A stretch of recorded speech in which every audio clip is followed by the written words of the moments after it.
Hey, everybody, and welcome back to another episode of the Clarion. I'm your host, Scott Kelly. In engineering, a foundation is the element of a structure which connects it to the ground and transfers loads from the structure to the ground. It anchors the structure against natural forces, such as earthquakes and flooding. It increases its stability and distributes its weight. As critical as the foundation is naturally to a structure, it is even more important spiritually. In 1 Corinthians 3:11, it says, "For other foundation can no man lay than that is laid, which is Jesus Christ." It is this foundation, as we study the plan of redemption, that we will explore today. Let's do it.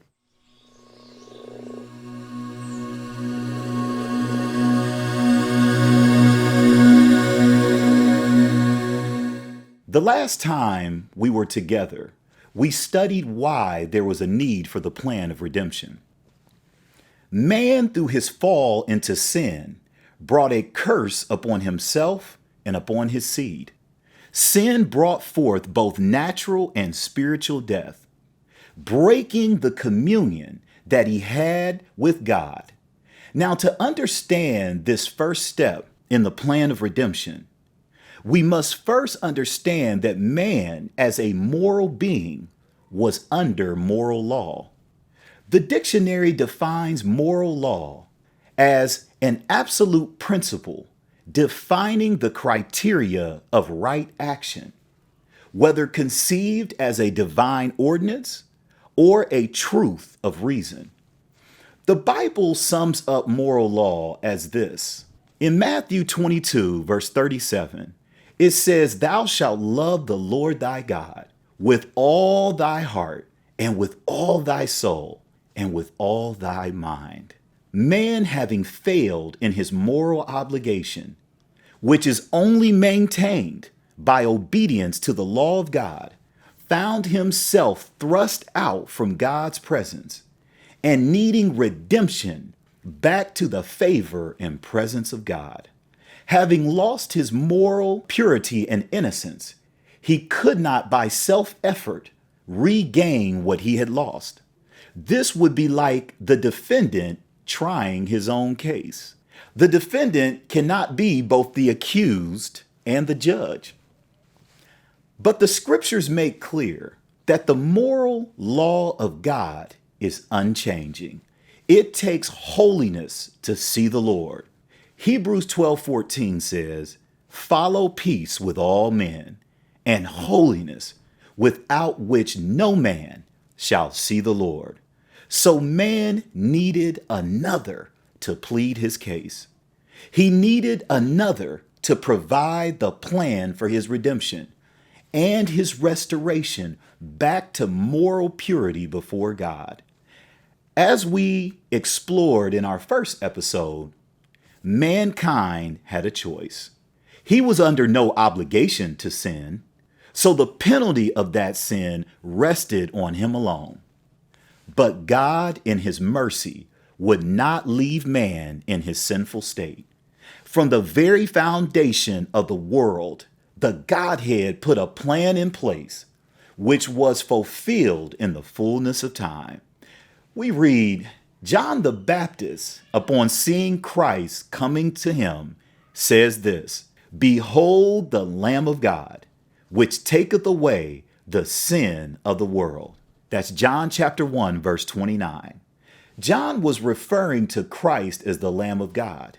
It was the perfect lamb which was sacrificed once a year for the sin of the Jewish people. And so Christ was the perfect lamb which would take away the sin of not only the Jewish people, but be the Savior of the whole world. In Revelation 13:8, we see again a picture of Christ the Lamb. We read, "And all that dwell upon the earth shall worship him, whose names are not written in the book of life of the Lamb, slain from the foundation of the world. We know that many generations passed before the creation to the coming of Christ. Yet Revelation says that he was a lamb slain from the foundation of the world. How was this possible? Because when God puts a plan in place, it is as good as done. Peter says, "But beloved, be not ignorant of this one thing, that one day is with the Lord as 1,000 years, and 1,000 years as one day." Knowing that this plan was in place from the beginning, let us turn our attention in more detail to this plan. How was God to bring man back into communion with His holiness? Again, the Word of God makes this clear. Romans 5:1 says, "Therefore, being justified by faith, we have peace with God through our Lord Jesus Christ." This word justify literally means to render righteous or such as he ought to be. Here Paul makes clear that it is our faith in the Lord Jesus Christ, the Lamb of God, and the sacrifice that he made for our sins that justifies us before God. But what about our sins? What about those things that we've done wrong? How does this plan account for them? We've already seen that without holiness, no man shall see the Lord. And so Revelation 1:5 says, "And from Jesus Christ, who is the faithful and the first begotten of the dead, and the prince of the kings of the earth, unto him that loved us and washed us from our sins in his own blood." Glory be to God. When Christ, the Lamb, was slain on the cross and he shed his blood, when we by faith in his sacrifice come to him, he washes us from our sins in his own precious blood. And not only that, Revelation 1:6 goes on further to say, "And hath made us kings and priests unto our God and his Father. To him be glory and dominion forever and ever.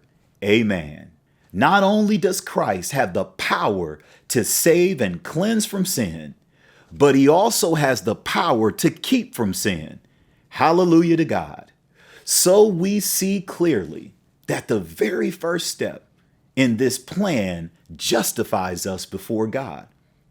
When someone who is tired of the life that they are living, tired of wanting to do the right thing and finding themselves constantly stumbling, tired of going to church and yet feeling condemned, tired of their addictions and their habits that every year they promise themselves that they will break.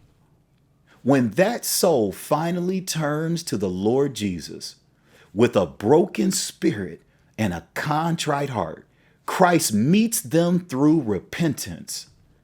Repentance is the acknowledgement of sincere regret or remorse about one's wrongdoing or sin. It is the turning away from all that is wrong through faith in the power of Christ to keep one from those very sins. When one is truly sorry and repents, the Bible says this: "If we confess our sins, he is faithful and just to forgive us our sins and to cleanse us from all unrighteousness." 1 John 1:9. God's plan is a perfect plan. And if we will but follow his plan, our communion with God will be perfectly restored.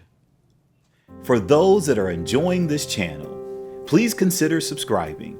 And don't forget to press that like button and receive notifications every time fresh content is posted. Please feel free to email us at theclarion58.1@gmail.com or leave us a comment below and stay with us as we continue to explore God's plan for mankind's redemption and restoration back to communion with Him. We'll see you in the next video.